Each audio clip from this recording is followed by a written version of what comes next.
महिला जैसे ही जागी उसने एक भयानक बात का पता लगाया।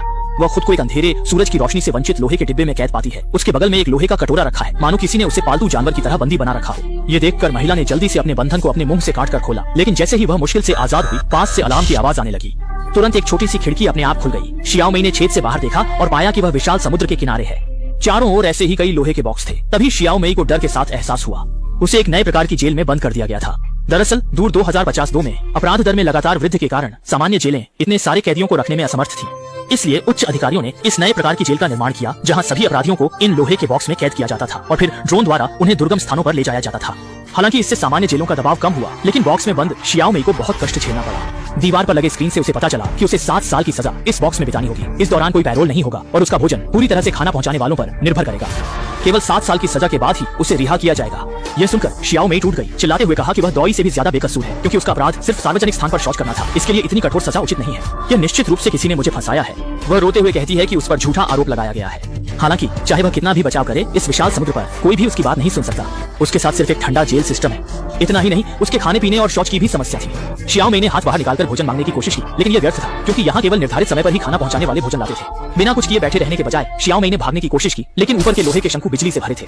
स्पष्ट रूप से ऊपर से निकलना असंभव था। हार न मानते हुए शियाओ मई ने बगल से निकलने की कोशिश की, लेकिन वहाँ भी बिजली का झटका था।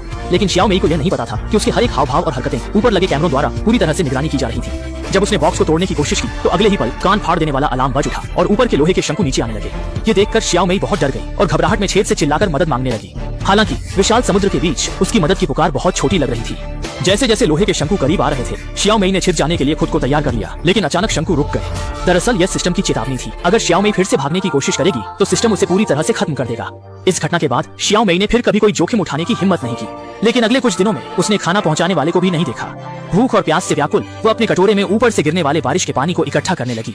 इस तरह कुछ दिन बिताने के बाद एक दिन एक खाना पहुंचाने वाला आया, लेकिन उसने सिर्फ शियाओ मई के कटोरे में थोड़ा पानी डाला और उसे एक छोटा सा ओट मील का पैकेट दिया। बताया कि यह उसका 1 हफ्ते का राशन है, इसे बहुत बचाकर खाना। यह खाना पहुंचाने वाले की मनमानी नहीं थी, क्योंकि उच्च अधिकारियों ने हर हफ्ते इतना ही खाना देने का आदेश दिया था। कमजोर शियाओ मई ने उसे अपनी बेगुनाही के बारे में बताया, लेकिन महिला ने कहा कि वह सिर्फ खाना पहुंचाने वाली है, कैदी दोषी है या नहीं ये उसके हाथ में नहीं है। वह जो कर सकती है वह है शियाओ मई की बेगुनाही की बात ऊपर तक पहुंचाने की पूरी कोशिश करना। खिड़की के फिर से बंद होने के बाद शियाओ मई को कई दिनों तक कोई अच्छी खबर नहीं मिली। वह जानती थी कि एक खाना पहुंचाने वाला कुछ नहीं बदल सकता। ये सोचकर कि उसे अभी भी 7 साल कैद रहना है, वह और बर्दाश्त नहीं कर सकी और एक रस्सी उठाकर खुद को खत्म करने का फैसला किया। लेकिन अपने घर के बारे में सोचकर, जहाँ उसके 80 वर्ष से अधिक उम्र के माता पिता उसके लौटने का इंतजार कर रहे थे, वह इस तरह मरने का साहस नहीं जुटा पाई। पल भर में 1 हफ्ता बीत गया। उस दिन सोती हुई शियाओ मई को खाना पहुंचाने वाले ने जगाया। इस बार खाना एक अखबार में लिपटा हुआ था। शियाओ मई को लगा कि शायद उसकी बेगुनाही साबित हो गई है, इसलिए उसने जल्दी से ओटमील को कटोरे में डाल दिया। उसके बाद फिर सावधानी से अखबार लेकर खिड़की पर जाकर देखे, लेकिन उसमें लिखी बात ने उनकी खुशी को बेकार कर दिया। उसमें लिखा था कि शियाओ मई के क्षेत्र में सुनामी आने वाली है और ड्रोन उसे किसी अन्य स्थान पर स्थानांतरित करेगा। इस बार शियाओ मई को एक जंगल में स्थानांतरित किया गया और भोजन पहुंचाने वाला भी बदल गया। जब घायल शियाओ मई को देखा, तो भोजन पहुंचाने वाली लिसा के मन में दया उत्पन्न हुई। वह अच्छी तरह जानती थी कि इस परिस्थिति में शियाओ मई को सबसे ज्यादा साथ और प्रोत्साहन की जरूरत है। उसने शियाओ मई को कहानियां सुनाई और उसे हिम्मत रखने के लिए प्रोत्साहित किया। कहा कि शायद किसी दिन उसके अन्याय का निवारण हो जाएगा। लिसा की सांत्वना सुनकर मरणासन्न शियाओ मई के मन में अंततः एक किरण की उम्मीद जगी। जब लिसा का भोजन वितरण समय समाप्त हुआ, शियाओ मई ने अनाज खाते समय पाया कि उसमें एक छोटी सी किताब छिपी हुई थी। ऊपर लगे निगरानी कैमरे की ओर देखा। अगर पकड़ी गई तो बहुत बुरा होगा। उसने तुरंत अपने शरीर को झुकाकर देखा और पाया कि यह एक उपचारात्मक पुस्तक थी, जिसने शियाओ मई के मानसिक संसार को समृद्ध किया। हालांकि इस कठोर लोहे के बक्से में आग की गर्मी ने बक्से के अंदर का तापमान बहुत अधिक कर दिया था। शियाओ मई हर दिन पसीने से तरबतर रहती थी और उसके पूरे शरीर से पसीने की दुर्गंध आती थी। वह केवल बची हुई थोड़ी सी पानी से अपने शरीर को साफ कर सकती थी और फिर गंदे पानी को खिड़की से बाहर फेंक देती थी। लंबे समय तक कुपोषण के कारण शियाओ मई बहुत दुबली हो गई थी। अच्छा था कि वहाँ अक्सर कॉकरोच आते थे और भूखी शियाओ मई को उन्हें खाकर अपनी भूख मिटानी पड़ती थी। लिसा भी कभी कभी शियाओ मई की देखभाल करने आती थी, लेकिन ऐसे दिन ज्यादा नहीं चले। उस दिन लिसा एक बुरी खबर लेकर आई, क्योंकि समुद्र किनारे का बेस अब स्थिर हो गया था। इसलिए अधिकारियों ने शियाओ मई को वापस वहाँ भेजने का फैसला किया और भोजन पहुँचाने वाला भी बदल जाएगा। अगला भोजन पहुँचाने वाला अच्छा होगा या बुरा, यह अज्ञात था।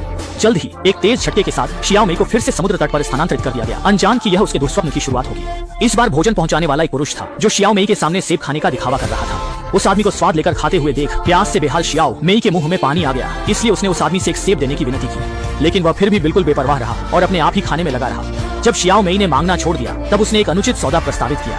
शियाओ मई जानती थी कि अब उसके पास केवल अपना शरीर ही बचा है, जिसका वह व्यापार कर सकती है। सेब का स्वाद चखने के लिए उसे सहमत होना पड़ा और उसने छोटी खिड़की से भोजन पहुंचाने वाले को अपनी सबसे कीमती चीज दे दी। लेकिन दोनों के लिए अप्रत्याशित रूप से इस अवैध व्यवहार को ड्रोन द्वारा जल्दी ही स्कैन कर लिया गया और अनगिनत गोलियां तुरंत बरसने लगी। सौभाग्य से गोलियां केवल छूकर निकल गईं और शियाओ मई के महत्वपूर्ण अंगों को नहीं लगी। समायोजन के बाद शियाओ मई तुरंत खिड़की पर गई और उस कठिनाई से प्राप्त सेब को पकड़ने के लिए हाथ बढ़ाया। सेब पाते ही उसने अधीरता से उसे मुंह में डाल लिया, लेकिन जैसे ही उसने काटा उसे कुछ अजीब लगा। अंदर पूरा सेब कीड़े से भरा हुआ था। उसने कभी नहीं सोचा था कि वह आदमी इतना निर्दयी होगा और दुर्भाग्यपूर्ण उसे इसे स्वीकार करना ही पड़ा। और अधिक दुखद बात यह थी कि भोजन पहुंचाने वाले के साथ अवैध व्यापार के कारण सिस्टम ने उसे दंडित किया। शियाओ मेई को पूरे 1 सप्ताह तक शोर का यातना सहना पड़ेगा। इस 1 सप्ताह के दौरान लोहे के बक्से में अलार्म लगातार बजता रहेगा। इस तरह के उच्च दबाव वाले वातावरण में शियाओ मेई बिल्कुल सो नहीं पाई। धीरे धीरे उसे भ्रम होने लगा और उसे लगा जैसे उसका पूर्व सुंदर रूप उसका मजाक उड़ा रहा है। शियाओ मेई ने इस तरह निराशा और पीड़ा में 2 महीने बिताए। इस दिन बाहर चमकदार आतिशबाजी हो रही थी। नए साल का जश्न मनाने के लिए अधिकारियों ने सभी कैदियों को सामग्री वितरित की और शियाओ मेई को भी लंबे समय बाद एक गाजर मिली। लेकिन लंबे समय तक कुपोषण के कारण उसके दांत बहुत कमजोर हो गए थे और एक काटने पर ही उसका दांत टूट गया। अगले दिन बाहर से एक नया भोजन पहुंचाने वाला आया, जिसने बिगड़ी हुई शियाओ मेई को देखा। दया से भरकर उसने एक ब्लेड लोहे के बक्से में फेंक दिया। वह पहले भी लोहे के बक्से में सजा काट चुका था। वह अच्छी तरह जानता था कि यह यातना असाधारण है, इसलिए उसने शियाओ मेई को चेतावनी दी कि निरंतर पीड़ा झेलने के बजाय वह लोहे के टुकड़े से अपनी जीवन लीला समाप्त कर ले। दर्द से व्याकुल शियाओ मेई ने ऐसा करने की सोची, लेकिन जब उसने याद किया कि वह अब तक कितना समय जेल में बिता चुकी है तो उसने हार नहीं मानी। हालांकि उसके लिए और भी दुखद बात यह थी कि पिछली बार भोजन पहुंचाने वाले के साथ हुए लेनदेन के कारण शियाओ मेई ने पाया कि उसका पेट फूल रहा था। स्पष्ट था वह उस व्यक्ति के बच्चे के साथ गर्भवती हो चुकी थी। औरत कमजोर होती है लेकिन मां बनकर मजबूत हो जाती है। हालांकि यहाँ की परिस्थितियां बेहद कठिन थीं, फिर भी शियाओ मेई ने बच्चे को जन्म देने का फैसला किया। सौभाग्य से समुद्र में सुनामी आने वाली थी और शियाओ मेई का लोहे का बॉक्स फिर से जंगल में ले जाया गया, जहां उसकी मुलाकात लिसा से हुई। जब लिसा को पता चला कि शियाओ मेई गर्भवती है तो उसने उसे चुपके से विशेष देखभाल देने का फैसला किया। लेकिन कुछ ही दिनों बाद शियाओ मेई को फिर से समुद्र के किनारे स्थानांतरित कर दिया गया। लिसा उससे मिलने आना चाहती थी, लेकिन उसे हर दिन बहुत लंबी दूरी तय करनी पड़ती थी। समस्या की जड़ से समाधान करने के लिए लिसा ने शियाओ मेई को यहाँ से बचाने का फैसला किया। लेकिन जब दोनों चुपके से योजना बना रहे थे तब ऊपर लगे सीसीटीवी कैमरे ने उन्हें देख लिया।